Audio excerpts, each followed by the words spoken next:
जय हिंद। तो चलिए सबसे महत्वपूर्ण टॉपिक को आज के इस वीडियो में खत्म कर देंगे और एक ही वीडियो में समाप्त करने वाले हैं। ठीक है, देखिए एक ही वीडियो में समाप्त करने वाले हैं जो कि होने वाला है हमारा जीवन परिचय से रिलेटेड है। ठीक है, और क्लास 10th और हिंदी सब्जेक्ट से लिया गया टॉपिक है। यहाँ पर आप लोग देख सकते हैं क्लास 10th और सब्जेक्ट हिंदी से लिया गया है। ठीक है, तो कोई बात नहीं है और हमारा जीवन परिचय है तो हम इसको तो खत्म करेंगे ही। आप लोग तो जानते ही होंगे जीवन परिचय कितना है। और इसके पहले हमने बहुत ही जीवन परिचय बनाया और link in description, pin in comment, go and now download.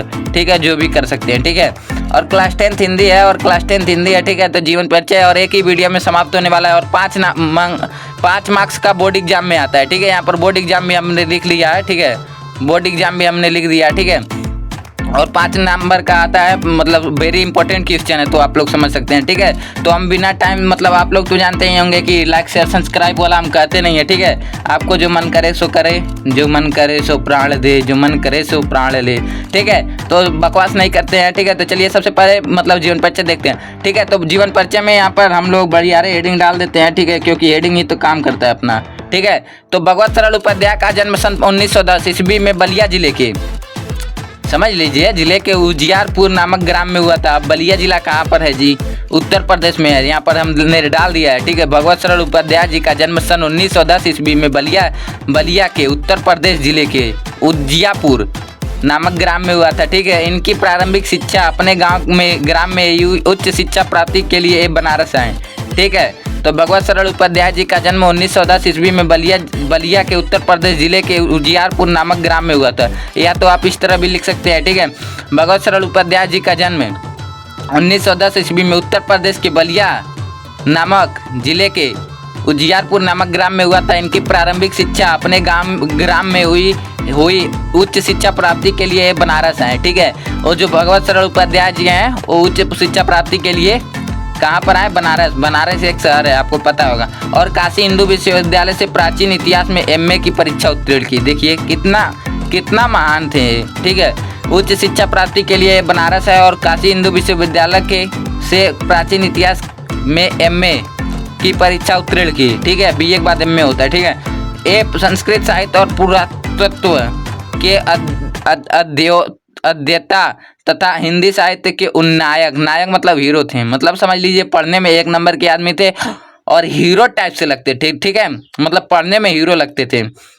ये प्रयाग एवं लखनऊ संग्रहालयों के पुरातत्व विभाग के अध्यक्ष पद को, ठीक है, यहाँ पर देखिए फोकस नहीं कर रहा है। ठीक है, इस मतलब प्राचीन एमए उत्तीर्ण की। ठीक है, ये संस्कृत साहित्य और पुरातत्व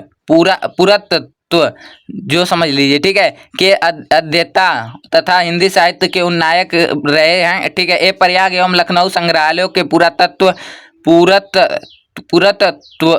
जो भी समझ लीजिए, कान का लिखा है जी, गलत लिखा है लगता है हमको, ये तो नहीं रहना चाहिए। ठीक है, ये तो हमको लगता है नहीं रहना चाहिए। ठीक है, पुरातत्व ठीक है विभाग के अध्यक्ष भी रहे। ठीक है, उन्होंने पिलानी स्थित बिड़ला महाविद्यालय में प्राध्यापक मतलब आप लोग समझ रहे होंगे, प्रधानाध्यापक मतलब प्रिंसिपल। ठीक है, उन्होंने पिलानी स्थिति में बिड़ला महाविश्वविद्यालय, ठीक है, से प्राध्यापक के पद पर भी कार्य किया। मतलब इनको कार्य करना मतलब आसान लगता था। ठीक है, ठीक है, तो तत्पश्चात विक्रम विश्वविद्यालय उज्जैन में प्राचीन इतिहास विभाग के प्रोफेसर, देखिए तत्पश्चात मतलब उसके पश्चात विक्रम विश्वविद्यालय उज्जैन में प्राचीन इतिहास विभाग के प्रोफेसर एवं अध्यक्ष पद पर कार्य करके अवकाश ग्रहण किया। ठीक है, मतलब उसके पश्चात विक्रम विश्वविद्यालय उज्जैन में जो स्थित है। ठीक है, और प्राचीन इतिहास विभाग के प्रोफेसर मतलब कि प्रमोटर मतलब जो भी समझ लीजिए। ठीक है, एवं अध्यक्ष पद पर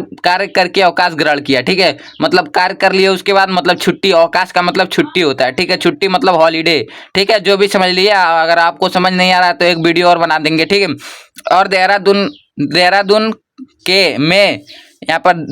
में स्थायी रूप से निवास करते हुए साहित्य सेवा में जुट गए। ठीक है, मतलब कि देहरादून में, यहाँ पर क्या लिखा है, अध्यक्ष पद पर कार्य करके अवकाश ग्रहण किया और देहरादून में अस्थायी रूप से निवास करते हुए साहित्य में जुट गए। अगस्त सन 1982 ईस्वी में इस मनीषी साहित्यकार ने इस संसार से विदा ले ली। ठीक है, तो यहाँ पर अगस्त सन 1982 ईस्वी में इस मनीषी साहित्यकार ने इस संसार से विदा ले ली। ठीक है, या तो आप इस कह सकते हैं कि भगवत सरल उपाध्याय जी का देहांत बहुत ही दुखदायी था और मतलब भगवत सरल उपाध्याय जी हमको छोड़ के चले गए, मतलब बना के भी लिख सकते हैं, 2 लाइन बढ़ा सकते हैं। ठीक है, तो अगस्त मतलब और भगवत सरल उपाध्याय जी हमको इस संसार से विदा अगस्त सन 1982 ईस्वी में दे दिए। ठीक है, और हमारे बीच अब यह उपस्थित नहीं है। इसके आगे भी कुछ भी लिख सकते हैं। ठीक है, तो इनकी रचनाएं हम देख लेते हैं।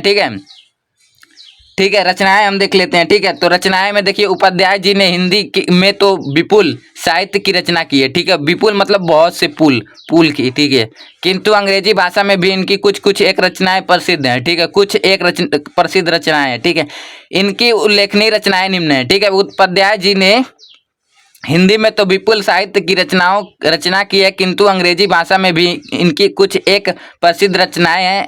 इनकी उल्लेखनीय रचनाएं निम्न है। ठीक है, तो रचना देख लेते हैं, क्योंकि बोर्ड एग्जाम में इस टाइप से का क्वेश्चन आता है कि निम्नलिखित में से किसी एक कवि का जीवन परिचय देते हुए उनकी रचनाओं का व्याख्या कीजिए। ठीक है, यहाँ पर हमारा गर्मी बहुत ज़्यादा हो रहा है, कोई बात नहीं, डोंट वरी। ठीक है, तो यहाँ पर कालिदास का भारत, ये सब रचनाएं हैं, हल्के में मत लीजिएगा।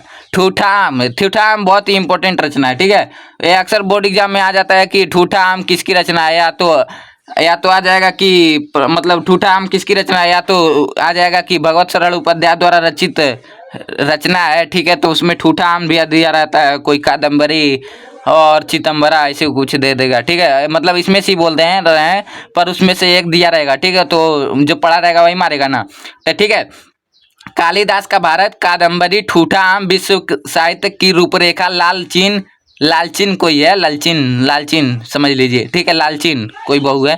ठीक है, गंगा गोदावरी, बुद्ध वैभव, साहित्य और कला, सागर की लहरों आदि की रचनाएं इनकी है। ठीक है, तो फेमस रचनाएं है। ठीक है, कोई बात नहीं है। ठीक है, तो एक बार रचना और देख लेते हैं, उसके बाद खत्म करते हैं इस वीडियो को। ठीक है, कालिदास का भारत, कादम्बरी, ठूठा आम, साहित्य की रूपरेखा, लालचीन, गंगा गोदावरी, बौद्ध कुछ होगा, मतलब कि समझ लीजिए 2 ही लिखने का आता है। ठीक है, साहित्य और कला, गागर की लहरों आदि इनकी प्रमुख रचनाएं हैं। ठीक है, ऐसे लिख दीजिएगा। और ठीक है, तो क्लास 10th में होंगे तो हिंदी सब्जेक्ट से लिया गया था ये जीवन परिचय भगवत सरल उपाध्याय का। तो उम्मीद है कि यह वीडियो आपको अच्छा लगा है। ठीक है, और अच्छा लगा है तो ठीक है, लाइक शेयर वाला तो हम बोलते नहीं है। ठीक है, तो चलिए यहीं पर वीडियो को समाप्त करते हैं और मिलते हैं नेक्स्ट टॉपिक के साथ नेक्स्ट वीडियो में। तब तक के लिए जय हिंद, जय भारत।